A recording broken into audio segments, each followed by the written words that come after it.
বলেছিলে দেখা হবেই একদিন, কিন্তু আর কতদিন অপেক্ষায় থাকলে হবে দেখা?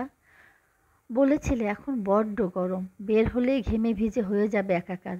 বরং বর্ষা আসুক, মুষলধারে বৃষ্টি নামুক, দুজনে হুড খোলা রিকশায় বসে একসাথে ভিজবো। বহুদিন পরে তোমাকে কাছে পাওয়ার আনন্দ অশ্রু আমি লুকাতে পারবো।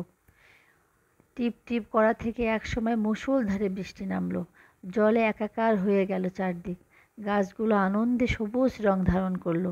বললাম তোমাকে, তবে দেখা হোক এবার আমাদের। কিন্তু ওপাশ থেকে তুমি কেমনে ছিটকে গেলে। কারণ বর্ষা তোমার একদম সহ্য না।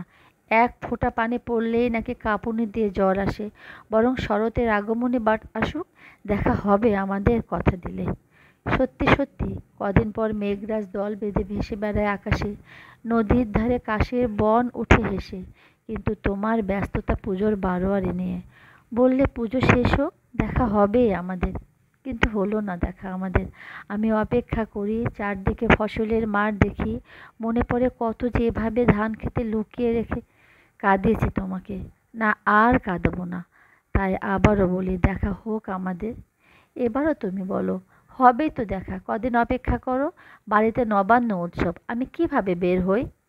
আমি আবারও হাঁটি, একাই হাঁটি, অপেক্ষা করি আবারও একসাথে হাঁটবো বলে। শীতটা খুব বেশি জাঁকিয়ে পড়েছে। পিঠটা রোদে মেলে বসে ভাবি, ছেলেবেলায় একসাথে স্কুল মাঠে রোদ পোহানোর কথা। আবারও জিজ্ঞেস করি, দেখা হোক আমাদের। কিন্তু হেসে তুমি হেসে বলো, এই শীতে তোমার জামাইবাবুর শরীরটা ভালো যাচ্ছে না, কিভাবে বের হই? কিন্তু অপেক্ষা করে দেখো, আমাদের দেখা হবেই। শীত চলে যায় একসময়, চারদিকে নানা রকম ফুল, আমের মুকুলের মাদকতা আমার চোখে তন্দ্রা নামায়। আমি আমার পাশে দেখতে পাই কুহেলিকাকে।